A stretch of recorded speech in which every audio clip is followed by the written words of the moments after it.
Gold trusted gold buyers మీరు తాకట్టు పెట్టిన బంగారాన్ని విడిపించి ఈ రోజు ఉన్న మార్కెట్ ధరకు కొనబడును.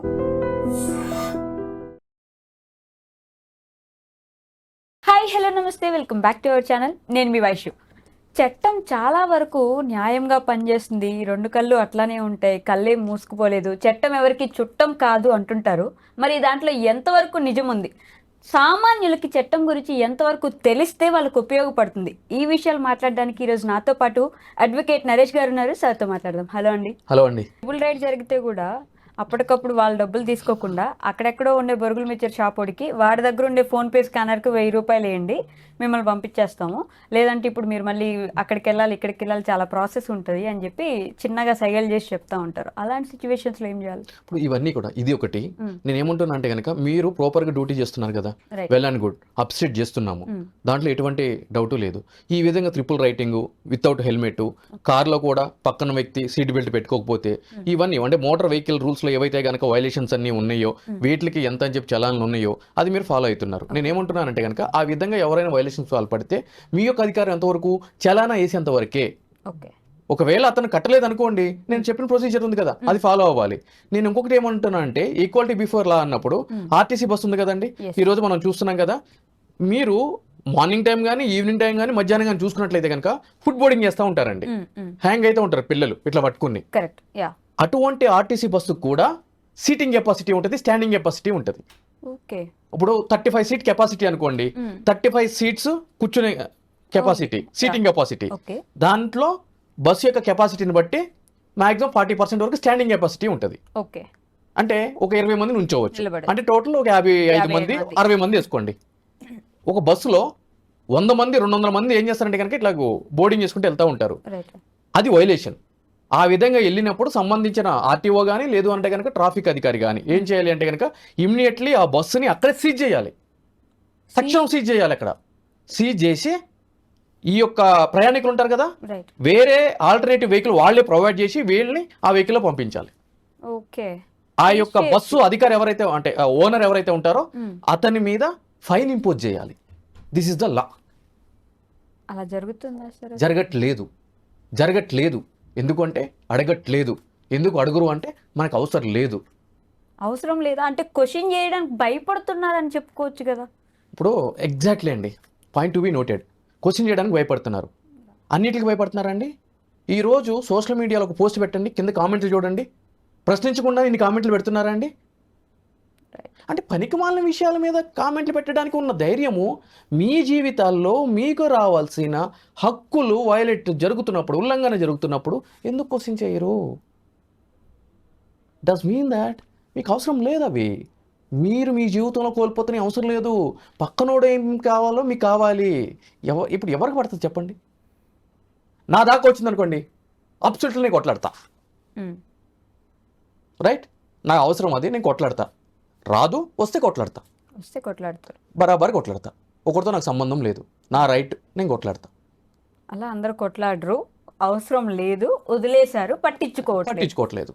మీరు నేను నోరు నొప్పి పెట్టే విధంగా ఎన్ని చెప్పినా కూడా మీరు చూడండి, ఇది పోస్ట్ చేయండి. నేను ఇప్పుడు చాలా ఓపెన్ చేయాలని చేస్తున్నాను. మీకు వ్యూస్ చూడండి ఎట్లా వస్తాయి, రావు. ఇవన్నీ చెప్పుకుంటూనే పోతూనే ఉంటారు పనిలేని నేతలు. అదే ఇప్పుడు ఏదో ఒక హీరోయిన్ గురించి అమ్మాయి గురించి మాట్లాడు. ఇప్పుడు నేను మాట్లాడిన దానికి మీరు పాయింట్ ఆగండి. అవునా, ఆ హీరోయిన్ అంత పని చేశాడా అని మీరు తమ్ములని పెట్టండి, మీరు చూడండి తమాషా ఎట్లా ఉంటుందో. ఓకే, జనాలకి వాళ్ళ లైఫ్లో జరిగే వాటితోటి వాళ్ళకున్న హక్కుల గురించి అవసరం లేదు. ఎస్, అది ఏదైనా సరే. ఇంకా అడ్వకేట్లు ఎందుకు అప్పుడు? జనాలకి మీరు కదా తెలియజేయాలి, మీకు ఇది లా ఉంది, మీకు ఈ హక్కు ఉంది, మీరు తెలుసుకోండి, మీరు పోరాడండి అని మీరు జనాలకి ఎందుకు తెలియజేయాలి? అడ్వకేట్లు ఎప్పుడు అట్లా చేయరమ్మా. అంటే శుంకర్ నరేష్ సామాజిక కార్యకర్తగా, అంటే ఒక అడ్వకేట్గా ఉండి యాజ్ వెల్ అంటే సమాజం కోసం ఫైట్ చేస్తున్నాడు, అంటే పొలిటికల్గా కంటెస్ట్ చేసి ఉన్నాడు అని చెప్పని అందరూ అట్లా ఉండాలని చెప్పి వైఆర్ ఎక్స్పెక్టింగ్ అట్లా ఉండాలని చెప్పి రూల్ ఏమైనా ఉందా? ఇప్పుడు రాష్ట్ర ప్రభుత్వానికి ఆర్టికల్ 39A ఉచిత న్యాయం సత్వరం అందించే విధంగా మీరు ప్రజలకి అవగాహన కల్పించాలి, అటువంటి కార్యాచరణ రూపొందించాలి అని చెప్పి రాజ్యాంగంలో క్లియర్గా పొందుపరిచి ఉంది. రాష్ట్ర ప్రభుత్వం కదా చేయాలి. అది నా పైన న్యాయవాదుల పని అది. మీ లాయర్స్లో సగం మంది వచ్చి మాట్లాడతారు కదండి, అందరికి ఏం జరిగినా వచ్చి చెప్తుంటారు ప్రతిదానికి. అవునండి, సమస్య జరిగితే దానికి ప్రోస్ ఏంటి కాన్స్ ఏంటి లా ఏంటి అని చెప్పి చెప్తాము. చెప్పొద్దంటే మానేసేయండి. మాకు మస్తు మంది క్లయింట్లు ఉంటారు, మేము వాళ్ళని వదిలిపెట్టుకుని ఆ కన్సల్టేషన్ వదిలిపెట్టుకుని మీకు ఎందుకు చెప్పాలి. ఎందుకు అని అంటే కనుక న్యాయవాదికి సామాజిక కోణం కూడా ఉండాలి అని చెప్పని ఉంది కాబట్టి ఆ సామాజిక కోణంతో వాళ్ళు కోల్పోతున్న వాటిల్ని వాళ్ళు చూడరని తెలిసినా కూడా నేను మళ్ళీ అగైన్ చెప్తున్నాను అని అంటే కనుక ఆ సామాజిక కోణం ఉందనే కదా. సో మా పాత్ర మేము పోషిస్తాం, ఎక్కడి వరకు పోషించాలో అంతవరకు మీరు పోషించాలి కదా. ఈరోజు ఒక స్కూల్లో ఒక క్లాసులో ఒక 30 మంది విద్యార్థులు కనుక చదువుకుంటున్నట్లయితే కనుక ఆ 30 మంది విద్యార్థులకి ఒకే లెక్చరర్ అనేది పాఠాలు చెప్పడం జరుగుతుంది, లెసన్ చెప్పడం జరుగుతుంది. అటువంటిప్పుడు 30 మందికి ఫస్ట్ ర్యాంకులు వస్తాయా? రావు, ఒక వ్యక్తికే వస్తాయి. 1 2 3 4 అంటే వాళ్ళ యొక్క పర్ఫార్మెన్స్ని బట్టి ర్యాంకింగ్ అనేది ఉంటుంది. ఇక్కడ కూడా అంటే మరి మొదటి ర్యాంక్ వచ్చిన విద్యార్థిని లాస్ట్ బెంచ్ స్టూడెంట్ని ఇద్దరిని కంపేర్ చేసి వీడికి వచ్చింది వీడికి ఎందుకు రాలేదు అని అంటే ప్రతి ఒక్కరికి కూడా వాళ్ళంతటా వాళ్ళకి స్వతహాగా సబ్జెక్ట్ మీద ఇంట్రెస్ట్ ఉండాలి. Exactly right. ఇక్కడ కూడా అంతే, తెలుసుకోవాలని ఇంట్రెస్ట్ ఉండాలి. ఆ తెలుసుకున్న దాన్ని ఎక్కడ ఇంప్లిమెంట్ చేయాలి అని చెప్పి ఉత్సుహత ఉండాలి. ఇవన్నీ కలగాలి. సో అంతే తప్ప 30 మందికి ఫస్ట్ ర్యాంక్ ఎందుకు రాలేదని చెప్పని లెక్చర్ని పిలిపించి లెక్చర్కి పనిష్మెంట్ ఇస్తామండి? ఇవ్వలేం కదా, ఇవ్వలేం. అది రూల్ ఆఫ్ లా కానే కాదు కదా. సో మన పార్ట్ ఆఫ్ డ్యూటీ ఎంతవరకు? మీ హక్కులు ఏమున్నాయి, మీ విధులు ఇవి ఉన్నాయి, మీరు తెలుసుకోండి అని చెప్పండి. తెలుసుకోకపోతే మనం ఏం చేస్తాము? అసలు మీరు నేను ఏ అధికారం ఉందని చెప్పి అసలు ఇవన్నీ చెప్పాలి? చేయాల్సిన ప్రభుత్వాలే చెయ్యట్లేదు, రైట్? కానీ మనము ఎటువంటి అధికారం లేకపోయినా మనం చేస్తున్నాం సామాజిక కోణం దృక్పథంతో. అంటే మేబీ ప్రభుత్వం ప్రజలకు అన్నీ తెలిసిపోతే ప్రాబ్లం అని ఏమైనా అంతగా పట్టించుకోకుండా ఉంటేనే బెటర్ అని ఆలోచిస్తున్నారు. ప్రభుత్వం అనేది చాలా క్లియర్ అండి. ప్రభుత్వం అంటే ఎవరు? ఒక రాజకీయ పార్టీ నుంచి వచ్చిన వ్యక్తులు ప్రభుత్వంగా పిలువబడతారు.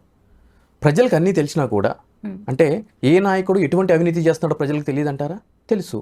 కానీ ఎలా వీళ్ళు అధికారంలోకి రాగలుగుతున్నారు? ఓటేసే టైంలో ఊరికే ఓటేయట్లేదు కదండి. ఈరోజు ఒక 5 లక్షల ఓట్ బ్యాంక్ ఉందనుకోండి, 40 నుంచి 50% పోల్ అవుతుందండి. అంటే దాంట్లో సగం ఆ పోల్ అయ్యే ఓటు బ్యాంక్ ఎవరిది? Be centres. అంటే ఎవరైతే కనుక ఓటుకి నోటు తీసుకుని వచ్చి ఓటింగ్ వేస్తారు వాళ్ళు. మిగిలిన పోల్ కాంది ఎవరు? విద్యావంతులు, చదువుకున్న వాళ్ళు.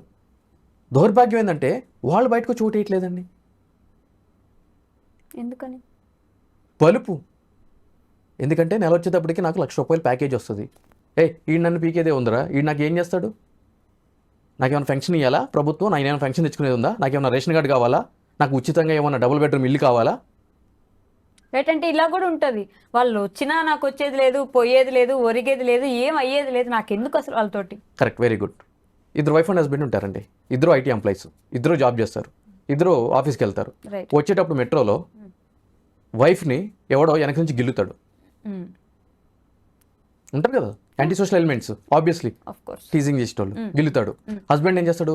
ఎమోషనల్గా అని అంటాడు. వాళ్ళు ముగ్గురు ఉంటారు, హస్బెండ్ని కూడా కొడతారు. అప్పుడు ఏం చేస్తారు వీళ్ళు?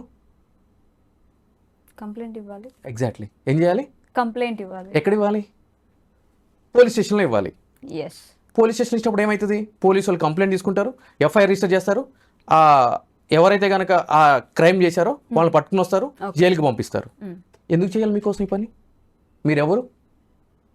నువ్వు ఓటేయవు, నువ్వు డెమోక్రసీ స్వచ్ఛందంగా నడవడానికి నీ పాత్ర నువ్వు పోషించవు.